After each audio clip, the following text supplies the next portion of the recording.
Market में SUVs तो कई सारी हैं, लेकिन सबको किसी ना किसी दायरे में रह के बनाया जाता है। कोई छोटी है, किसी में फीचर्स कम, तो किसी के स्पेस में कॉम्प्रोमाइज है। लेकिन Hyundai Tucson को देख के लगता नहीं कि इस पे कोई भी पाबंदियां थी।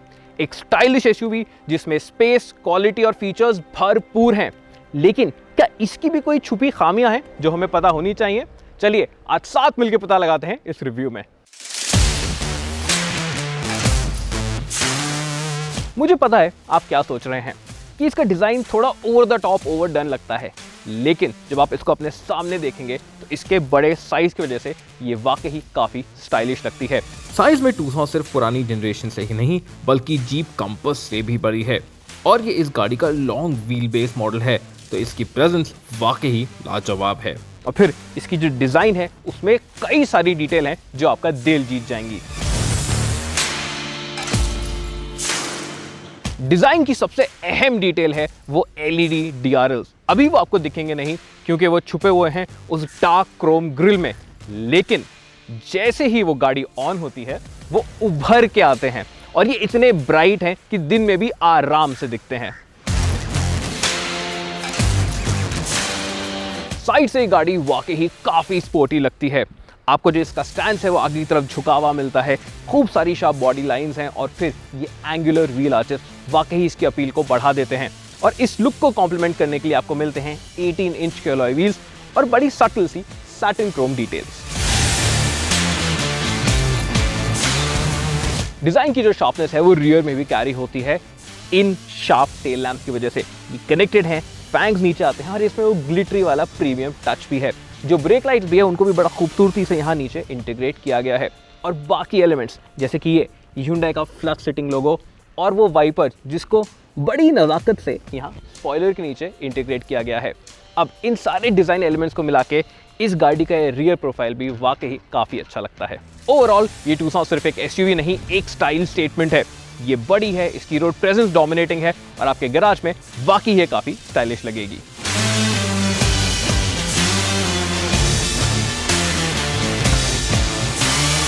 बूट स्पेस आपको मिलती है 500 लीटर से भी ज़्यादा। इसका मतलब यह है कि आपके वीकेंड का सारा लगेज इस गाड़ी में बड़े आराम से आ जाएगा। और क्योंकि ये लोडिंग ग्रिप भी ज़्यादा हाई नहीं है, ये बिल्कुल फ्लैट है, तो इसमें सामान भरना भी आसान है। प्लस ये जो सीट है ये फोल्ड होकर फ्लैट हो जाती है। उसको फोल्ड करने के लिए मेहनत भी नहीं है क्योंकि आप डायरेक्टली ये लीवर पुल करके इसको फोल्ड कर सकते हैं। इस गाड़ी के अंदर बैठ के इसकी सिंप्लिसिटी और क्वालिटी आपका दिल जीत जाती है। अब इस चाबी को ही ले लीजिए, ये बाकी Hyundai की गाड़ियों से अलग है और काफ़ी प्रीमियम लगती है। अब आते हैं इसके लेआउट पे जो वाकई काफ़ी मिनिमलिस्टिक है। ये बिल्कुल क्लीन है और आपको एक रैप अराउंड डैशबोर्ड मिल जाता है तो ऐसा लगता है कि आप एक कॉकपिट में बैठे हैं। और ये जो स्क्रीन्स हैं उनको भी आपके आई लेवल के नीचे रखा गया है, तो डैशबोर्ड का जो व्यू है बाहर का वो बिल्कुल क्लियर है। क्वालिटी की मैं बात करूं तो आपको ऊपर ये सॉफ्ट टच प्लास्टिक्स मिल जाते हैं। जो विंडो सिल है इसके ऊपर भी आपको एक सॉफ्ट टच मटेरियल दिया गया है और फिर ये स्टीयरिंग व्हील का लेदर, ये सब मिलके इसका एक एक्सपीरियंस बड़ा ही प्रीमियम बना देते हैं। कुछ डिटेल्स हैं जो इस कैबिन के एम्बियंस को और भी इम्प्रूव करती हैं, जैसे कि ये स्टॉक्स का डिज़ाइन और क्वालिटी, स्टीयरिंग व्हील वाले बटन्स की क्वालिटी और सीट्स पे जो मेटालिक ट्रिम लगा है वो। फीचर्स के मामले में यहाँ पे कोई भी कटौती नहीं करी गई है। शुरुआत करते हैं इन सीट्स के साथ। तो जो ड्राइवर सीट है ये 10 वे पावर एडजस्टेबल है। इसमें आपको वेंटिलेशन और हीटिंग दोनों ऑप्शंस मिल जाते हैं। इसके बाद इस पे 2 मेमोरी सेटिंग्स भी दी गई हैं। फिर आता है ये इंस्ट्रूमेंट क्लस्टर जो कि 10.25 इंच का है और इसमें खूब सारी आपको थीम्स मिल जाती हैं, लेआउट, ब्लाइंड फॉर मॉनिटर, वो सब मिल जाता है। इसके ऊपर हमने एक अलग से वीडियो ऑलरेडी बना रखा है, उसका लिंक मैं आपको नीचे डिस्क्रिप्शन में दे दूंगा। अब बात करते हैं इस सेंटर पैनल की। तो ये पूरा एक टच पैनल है। ऊपर आपको इंफोटेनमेंट यूनिट मिल जाता है, नीचे आपके पास डुअल जोन क्लाइमेट कंट्रोल के टच पैनल हैं। अब गाड़ी चलाते हुए फिजिकल कंट्रोल ज़्यादा कन्वीनियंट होते हैं यूज़ करने में, लेकिन ये चीज़ ज़्यादा खूबसूरत लगती है। इस गाड़ी में रेगुलर AC वेंट्स तो हैं, इसके अलावा डिफ्यूज़र वेंट्स भी हैं जिनको बड़े ही अच्छी तरीके से, बड़ा ही नीटली यहाँ डैशबोर्ड में छुपाया गया है। बात करते हैं इंफोटेनमेंट की, तो ये भी एक 10.25 इंच का स्क्रीन है। इसके ऊपर भी हमने एक पूरा डिटेल्ड वीडियो बना रखा है जिसका लिंक मैं आपको नीचे डिस्क्रिप्शन में दे दूंगा। हाईलाइट है इसका 8 स्पीकर का साउंड सिस्टम जो कि बोस का है और इसके वॉइस कमांड्स जिनकी मदद से आप सनरूफ को भी ऑपरेट कर सकते हैं। Open sunroof, Opening the sunroof. Safety पे भी अच्छा ध्यान दिया गया है और टूसॉन को मिलते हैं 6 airbag, electronic stability control, tyre pressure monitoring system, front parking sensors और एक फुल ADAS सिस्टम जो कि बड़े अच्छे से काम करता है। कैबिन प्रैक्टिकलिटी भी यहाँ पे शानदार है। आपको वायरलेस चार्जर मिल जाता है तो फोन रखने में कोई दिक्कत नहीं। उसके साइड में चाबी के लिए जगह है, 2 बड़े कप होल्डर्स और एक बड़ा आपको सेंटर आर्मरेस्ट स्टोरेज भी दिया गया है। अब ये जो टूसॉन है ये है लॉन्ग व्हील बेस वर्जन, इस वजह से जो रियर सीट है उस पर काफ़ी फोकस किया गया है। स्पेस की अगर मैं बात करूं तो खूब सारा मेरे पास लेग रूम है, मैं पैरों को फैला के यहाँ पे बैठ सकता हूँ। नी रूम की कोई कमी नहीं और एक स्पोर्टी रूफ लाइन होने के बावजूद भी यहाँ पे मुझे हेडरूम की कोई कमी महसूस नहीं हो रही। तो अगर आपकी हाइट 6 फुट की है या उससे भी थोड़ी ज़्यादा है तो आपको यहाँ पे दिक्कत नहीं आने वाली। इस सीट को और बॉस सीट वाला फील देने के लिए Hyundai ने ये बॉस मोड भी दिया है, तो आप यहीं से बैठ के अपने पैसेंजर सीट को आगे पुश कर सकते हैं और फोल्ड कर सकते हैं एक प्रॉपर बॉस सीट वाला फील लेने के लिए। उसके बाद इस रियर सीट को रिक्लाइन करें और ये गाड़ी वाकई काफ़ी कंफर्टेबल हो जाती है।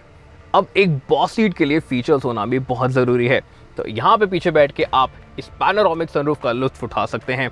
उसके बाद आपके पास आर्मरेस्ट है खुद का विद कप होल्डर्स, पीछे AC वेंट्स भी दिए गए हैं और 2 चार्जिंग ऑप्शंस भी दिए गए हैं। लेकिन एक बहुत इंपॉर्टेंट चीज़ यहाँ पे मिस हो गई है, वो है सन ब्लाइंड्स की। अब Hyundai की जो छोटी SUVs हैं जैसे कि क्रेटा और उससे बड़ी अल्काज़ार, उसमें सन ब्लाइंड्स आते हैं, तो वे टूसॉन में क्यों नहीं दिए? और अगर Hyundai एक फ़ोन होल्डर और चार्जिंग के लिए USB के अलावा Type-C पोर्ट्स भी दे देता तो ये बॉस सीट एक्सपीरियंस कंप्लीट हो जाता। टूसॉन के इंजन ऑप्शंस बड़े सिंपल हैं। एक 2 लीटर पेट्रोल जो कि बनाता है 156 हॉर्स पावर और एक 2 लीटर डीजल जो बनाता है 186 हॉर्स पावर। लेकिन जो इंटरेस्टिंग है वो इसके ट्रांसमिशन ऑप्शंस, क्योंकि यहाँ पे आपको मैनुअल का ऑप्शन ही नहीं दिया गया है। पेट्रोल के साथ आपको मिलता है एक 6 स्पीड ऑटोमेटिक और डीजल के साथ आपको मिलता है एक 8 स्पीड ऑटोमेटिक। अगर हमारा पिक देखें इन दोनों में से तो वो डेफिनेटली डीजल है। वो इसलिए क्योंकि इसका जो एक्सेलरेशन है वो ज़्यादा एफर्टलेस है और आपको खूब सारा टॉर्क मिल जाता है गाड़ी चलाते हुए। तो ट्रैफिक में अगर कोई क्विक ओवरटेक करना है, आपको थोड़ा जल्दी कहीं जाना है और क्रूजिंग भी करनी है, तो इसमें ज़्यादा एफर्टलेस फील होती है। हाँ, जो पेट्रोल इंजन है उसमें भी कोई दिक्कत की बात नहीं है, वो भी काफ़ी रिफाइंड है और चलाने में उसका एक्सेलरेशन भी बिल्कुल लीनियर है, लेकिन वो इतना फुर्तीला फील नहीं होता। जो पेट्रोल का 6 स्पीड ऑटोमेटिक है वो तो हमने अल्काज़ार में भी एक्सपीरियंस किया था और काफ़ी बेसिक ट्रांसमिशन है, शिफ्टिंग उसकी स्मूथ है, हल्का स्लो लगता है वो डाउन शिफ्ट करते हुए कभी कभी, लेकिन अदरवाइज काफ़ी स्मूथ ड्राइव देता है।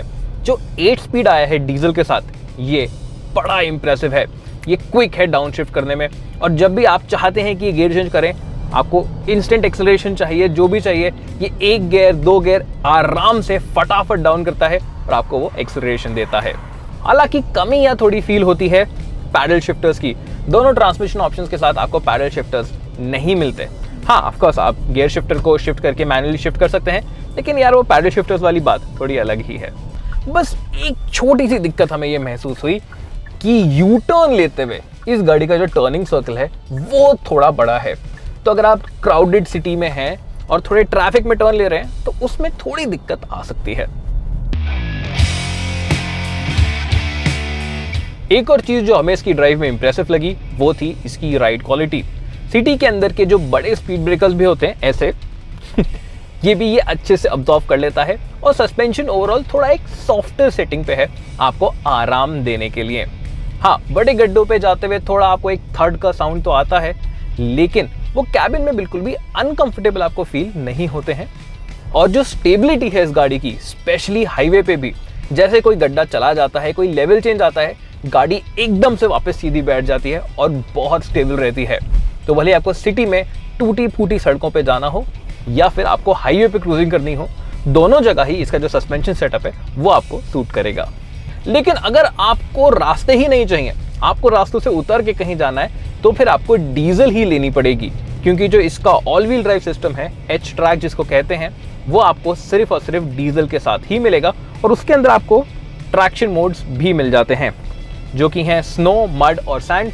और जो ड्राइव मोड्स हैं जो कि हैं इको, नॉर्मल, स्पोर्ट और स्मार्ट, वो आपको दोनों इंजन ऑप्शंस के साथ मिलेंगे। हम आज निकले थे Hyundai Tucson की छुपी हुई खामियों को ढूंढने। लेकिन जितनी गहराई में हमने इसको जाना उतनी ज़्यादा ये गाड़ी हमें पसंद आने लगी। दिखती अच्छी है, कैबिन प्रीमियम है और फीचर्स और स्पेस में भी कोई कमी नहीं। इनफैक्ट ये चलाने में भी इम्प्रेसिव है। हाँ, इसमें छोटी मोटी कमियां ज़रूर हैं, लेकिन वो इसका एक्सपीरियंस ख़राब नहीं करती और उनको आप आसानी से नज़रअंदाज कर सकते हैं। लेकिन टूसॉन को घर लाने के लिए आपको अपनी जेब बहुत ढीली करनी पड़ेगी। अब ये कह सकते हैं कि इसका लोकल असेंबली नहीं बल्कि एक नॉकडाउन किट होना ही इसकी एक खामी बन जाती है। तो अगर आप अपने परिवार के लिए एक प्रीमियम एसयूवी ढूंढ रहे हैं तो टूसॉन एक दमदार दावेदार है।